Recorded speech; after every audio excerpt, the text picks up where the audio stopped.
그 주중에 그 여행을 다녔습니다. 여행.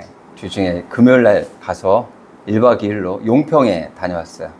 저희 아내가 저기 그 홈쇼핑에 싸게 나온 게 있어가지고 하룻밤 그 호텔에서 자고 그 용평을 이제 즐기다 왔죠. 근데 예전에 제가 용평에 스키 타러 여러 번 갔었거든요. 근데 스키 타러 갔을 때는 스키에 완전 꽂혀 있어가지고 다른 걸로 돌아볼 그럴 여유가 없었는데 이번에는 가서 여러 가지를 봤죠. 용평 너무 좋아요. 그리고 올림픽 했었잖아요. 얼마 전에 그 평창 올림픽. 그래가지고 예전하고 너무 다르더라고요. 건물도 굉장히 많고 굉장히 좋더라고요. 그래서 이제 그 안에 일을 마치고 이제 또 저도 이제 오전에 일이 있어서 일을 마치고 이제 가니까 이제 늦게 도착을 했어요. 근데 저희가 이제 7시까지 오픈되어 있는 미디어 아트라는 그런 전시회가 있다 그래서 그걸 이제 보려고 가려고 했거든요. 그래서 이제 하여튼간 호텔에다가 짐을 놓고 이제 부지런히 이제 걸어서 갔어요. 갔더니 문을 닫은 거예요. 6시까지인 거예요. 우린 7시까지인 줄 알고 6시 바로 넘어서 도착했는데.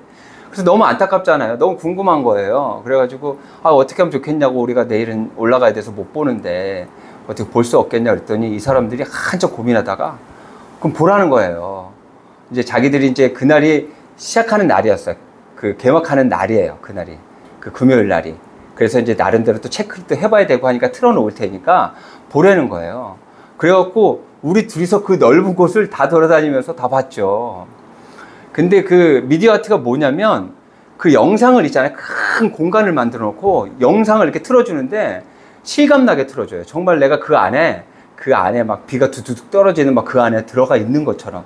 그런데 그런 장소가 한두 군데가 아니야. 그 넓은 곳이 한두 군데가 아니라 여러 군데예요. 어떤 곳은 기차 그 안에 그 자리처럼 돼 있어요. 거기 딱 앉으면 기차가 이제 움직이기 시작합니다. 화면이 계속 바뀌죠. 막 물속도 들어가고요.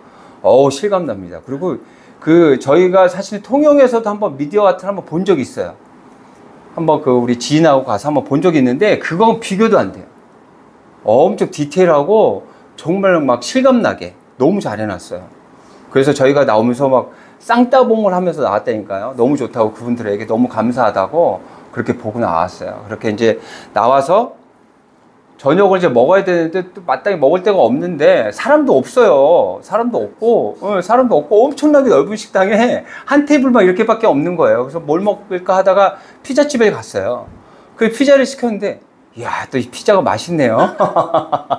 배가 고팠는지 또 피자, 용평 너무 좋은 기억을 이제 안고 이제 잠을 잤죠. 잠을 자고 이제 우리가 다음날 이제 계획이 뭐였냐면 그 발왕산이에요.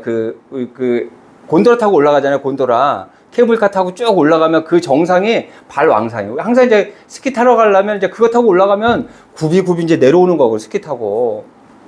근데 이제, 계획이 뭐냐. 발왕산을 걸어서 올라가는 거예요. 그래서 거기서 케이블카 타고 내려오는 거죠. 그래서 이제 발왕산을 이제 올라가기 시작하는데 아무도 없어요. 우리밖에 없어요, 또. 그 산이 엄청나게 좀 약간 험하기도 하고 굉장히 막 우거져 있습니다. 그 전날 저녁에 봤던 그 미디어 아트는요, 비교도 안 돼요. 야, 역시 하나님이 만든 것과 인간이 만든 그 차이는 말로 다 할 수가 없어요. 그렇게 이제 올라가는데, 쉽지 않죠. 올라가는 그 길이. 올라가는데, 그 길이 어몽길 등산로예요. 어몽길 씨가 와서 걸었나 봐요. 그래서 이름을 이렇게 붙여놨어요. 그래서 그 표지판이 다 이렇게 있습니다. 표지판을 이제 보고 가면 되는데 갑자기 저희 아내가 이제 앞장서서 걷거든요. 저희 아내가 저를 좀 생각해서 안배하면서 걸어요. 엄청 잘 걸어요. 저보다 훨씬 잘 걷고 체력이 훨씬 좋아요. 그래서 앞에서 막 걸어가는데 저는 이제 아내만 보고 따라가는 거죠. 가다가 갑자기 이러는 거예요. 왜 표지판이 안 나오지? 잘못 왔나? 그러니까 저는 몰랐는데 오는 길이 갈래길이 있었나 봐요. 그러면서 오른쪽으로 갔어야 되는데 왼쪽으로 온 것 같다, 잘못 온 것 같다 막 이러는 거예요. 그 표지판이 없다고. 표지판이 없다고. 그래서 제가 아닐 거라고. 이 길도 정상에 다 올라갈 수 있는 길일 테니까 올라가 보자. 그래서 쭉 올라가다 보니까 우리가 그 기다렸던 표지판이 나오는 거예요. 그 표지판을 통해서 정상까지 올라갔다가 정상에서 케이블카 타고 내려왔죠. 그 표지판이 그렇게 중요해요. 오늘 이 말씀이 있잖아요. 우리 인생의 표지판이에요. 우리가 어느 곳으로 가야 할지를 명확하게 알려준단 말이에요. 지금 우리가 살아가는 지금 이 시대에는 성경이 확실하게 주어졌어요. 그 명확해요. 이 표지판이. 근데 구약시대 때는 이 성경이 없었어요. 그때는 선지자의 입을 통해서 하나님께서 말씀을 주셨어요. 예레미야가 그 말씀을 받고 오늘 말씀도 주시는 거예요, 지금. 6절에 예레미야가 이르되 여호와의 말씀이 내가 임하였느니라. 하나님의 말씀을 이렇게 주시는 거예요. 그 구약시대 살았던 그 사람들에게 표지판으로 하나님의 말씀이 이렇게 선지자들을 통해서 전해지고 있는 것을 볼 수 있어요. 그렇다면 우리가 그 앞의 내용을 먼저 한번 좀 볼게요. 32장 2절부터 한번 쭉 볼게요. 제가 한번 쭉 읽어볼게요. 그때 바벨론 군사는 예루살렘을 에워싸고 선지자 예레미야는 유다의 왕의 궁중에 있는 시대들에 갇혔으니 이는 그가 예언하기를 여호와의 말씀에 보라 내가 이 성을 바벨론 왕의 손에 넘기리니 그가 차지할 것이며 유다 왕 시드기야는 갈대아인의 손에서 벗어나지 못하고 반드시 바벨론 왕의 손에 넘겨진 바 되리니.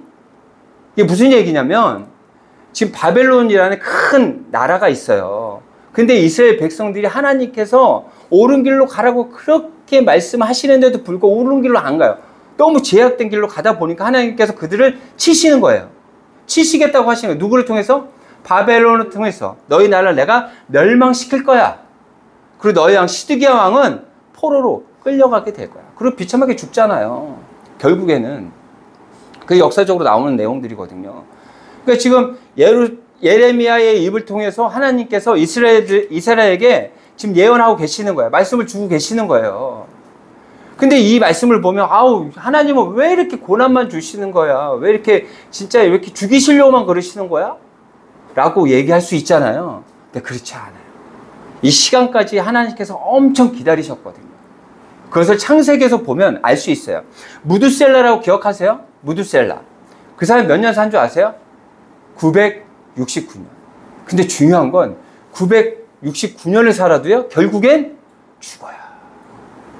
중요한 건 죽어요. 근데 무드셀라도 죽었어요. 근데 그의 이름이 뭐냐면 그가 죽으면 보내진다. 이게 뭘 얘기하냐면 무드셀라가 죽은 그 해에 홍수가 나요. 노아의 방주 아시아? 노아의 방주 홍수가. 그래서 이 무드셀라 969년 동안 하나님께서는 기다리신 거야. 무드셀라를 통해서 그들에게 예언하신 거지. 너희들 이렇게 살려면 너희들 다 죽을 수밖에 없어. 정신 차려. 이렇게 오랫동안 969년 동안을 하나님께서 기다려주신 거예요. 이렇게 갑자기 이스라엘 백성 이스라엘 아이를 바벨론으로 치게 하신, 갑자기 그렇게 하신 게 아니라 이렇게 되기까지 정말 많은 시간을 하나님께서는 참고 기다리셨어요. 그런데도 불구하고 그들은 하나님의 말씀을 외면한 거죠. 그래서 더 이상 하나님께서는 기다릴 수가 없었어요. 그래서 결국엔 이 고난을 주시는데 누굴 위해 주셔요? 그들을 위해 주시는 거예요. 왜? 그들이 이 고난을 통해서 옳은 길로 가기를 바라시는 거예요. 그 강릉에 지금 저수지에 물이 이제 많이 찼죠? 그렇죠? 그 전에 그 저수지에 그 물이 가득 찼을 때는요, 비가 와죠. 비가 감사할 일인 건지, 그게 은혜인 건지를 몰랐어요. 그런데 그 강릉의 그 저수지에 바닥이 드러나니까 그 비를 뭐라 그러는지 알아요? 그분들이 금비라고 그래, 금비. 금보다 더 소중한 비라고. 그때 가서 깨닫는 거예요. 중국 전국시대에 편작이라는 의원이 있었대요. 아주 근데 이 사람은 정말 엄청나게 많은 사람들에게 지지를 받는, 신뢰를 받는 그런 의원이었대요. 그러니까 사람들의 아픈 그런 것들을 제대로 고쳐주는 그런 사람이었던 거죠. 그런데 이 사람은 형제가 3명인데 3명 다 의원이에요. 그래서 하루는 왕이 불렀대요. 너는 어떻게 삼형제인데 왜 너만 이렇게 유명하냐? 너만 이렇게 잘한다고 사람들에게 소문이 났냐라고 물어봐요. 그랬더니 이 의원이 이렇게 이야기합니다. 우리 큰형님은 사람을 봐도 그 사람이 어떤 증상이 없어도 보기만 해도 어디가 아픈지 안다는 거예요. 그래서 처방을 해주고 바로 낫게 해준다는 거죠. 근데 그 사람은 그 고마운 걸 모른대요. 아픈 적이 없었으니까. 그리고 둘째 형은 조금의 어떤 그런 증상이 조금만 있어도 어떤 병인지 명확히 알고 그 병을 고쳐준다는 거예요. 그래서 그 조금 아팠던 사람은 그 고마움이 조금밖에 없었다는 거예요. 그런데 자기는 그 사람 정말 고통 중에 정말 죽을 것 같을 때 그때 그 사람을 고쳐줬다는 거예요. 수술을 통해서, 약을 통해서 사람을 고쳐줘요. 그렇게 해줬더니 자기가 최고로 능력 있는 의사처럼 보여졌다라는 거예요. 우리의 모습이 그런 거 아닐까요? 하나님께서 주신 우리 일상을 통해서는 하나님의 은혜를 깨닫지 못해요. 그런데 고난을 주시잖아요? 고난을 주시면 그동안에 그 어떤 평상시 일상들이 하나님의 은혜였다라는 걸 알잖아요. 우리 코로나 겪었었잖아요. 코로나 겪으면서 어떤 생각하셨어요?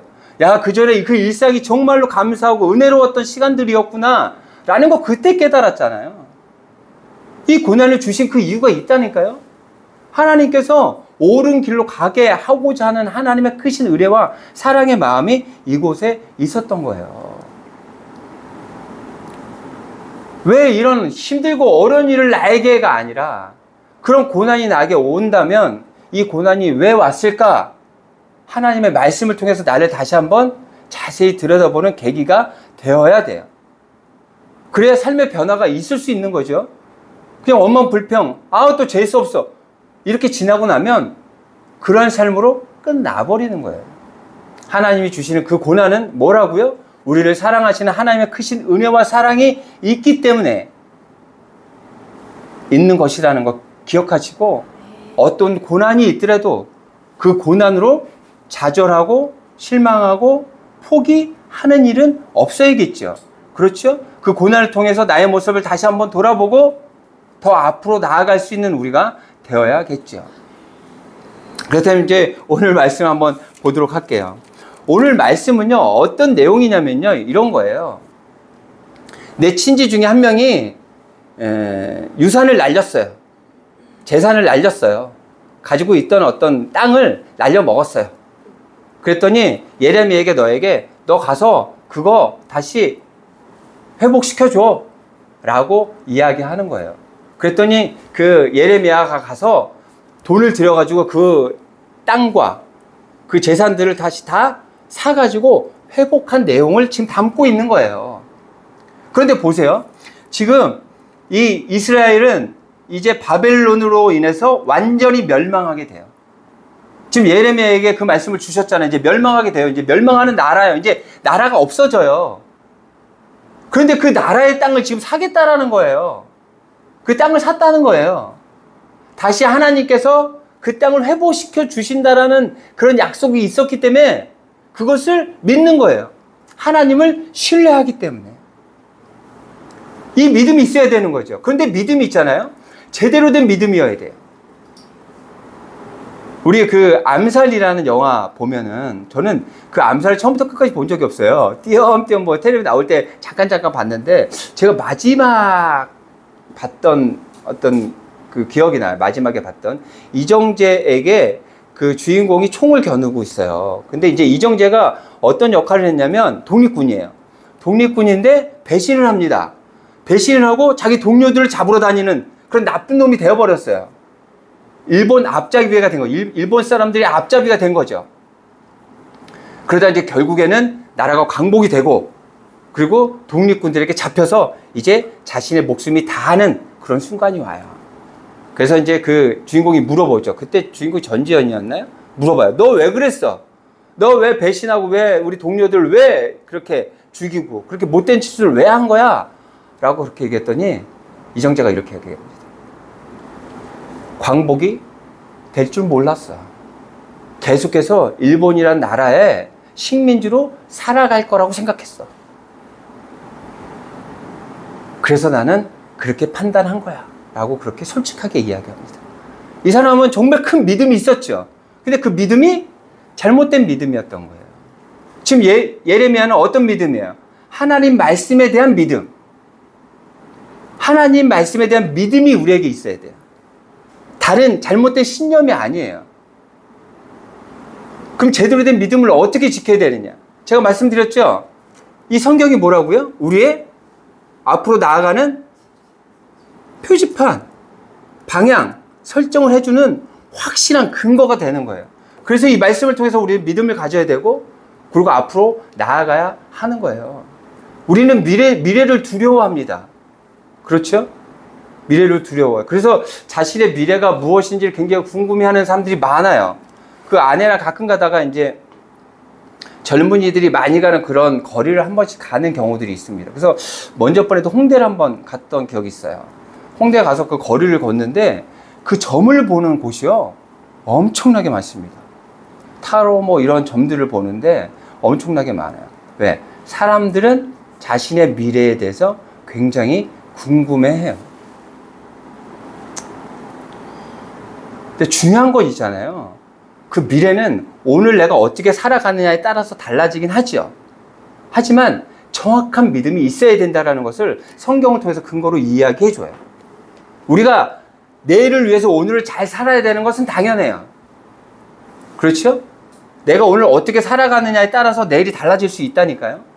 근데 정말 내일이 보장되는 내일을 정말로 원한다면 이 말씀에서 주어지는 대로 살아야 돼요. 왜요? 이 말씀은 온전히 다 이루어지기 때문에 그래요. 지금 예레미야가 그 땅을 샀잖아요. 70년 후에 바벨론에게 멸망돼. 그러니까 예레미야는 그래요. 너희들 바벨론에게 멸망당할 거야. 그러니까 하나님에게 지금 붙들려 있어요. 너희들은 지금 하나님을 붙잡아야 돼. 하나님만이 이 고난을 너희에게서 이겨내게 하실 거야. 건져내 주실 수 있는 분은 하나님밖에 없어. 근데 그때 이스라엘 백성은 누굴 찾았냐면 애굽을 찾아요. 애굽에게 손을 내밀어요. 하나님에게 손 내밀지 않고요. 그래서 결국에는 바벨론에게 멸망하게 돼요.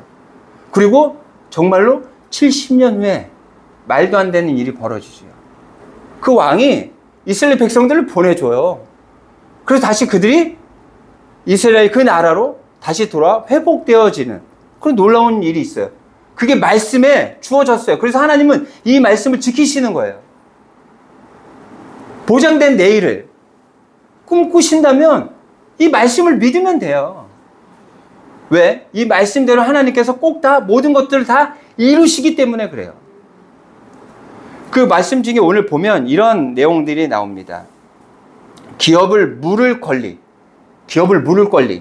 그래서 이제 기업은 유산, 재산, 땅 뭐 이런 것들을 이야기하죠. 근데 그 땅을 누가 줬어요?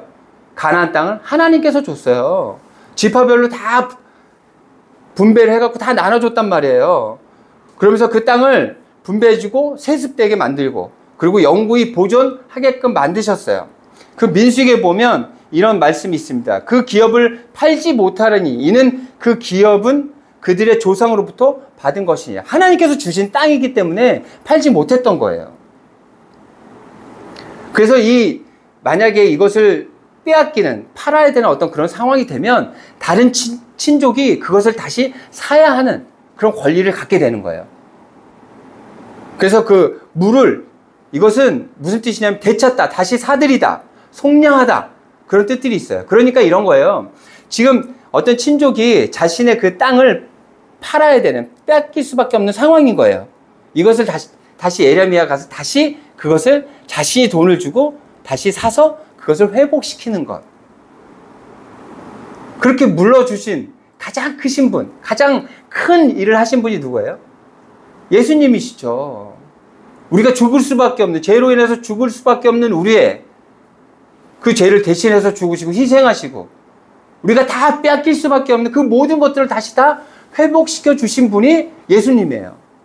그 구약의 그 선지자를 통해서 하나님께서 말씀을 주셨다 그랬잖아요.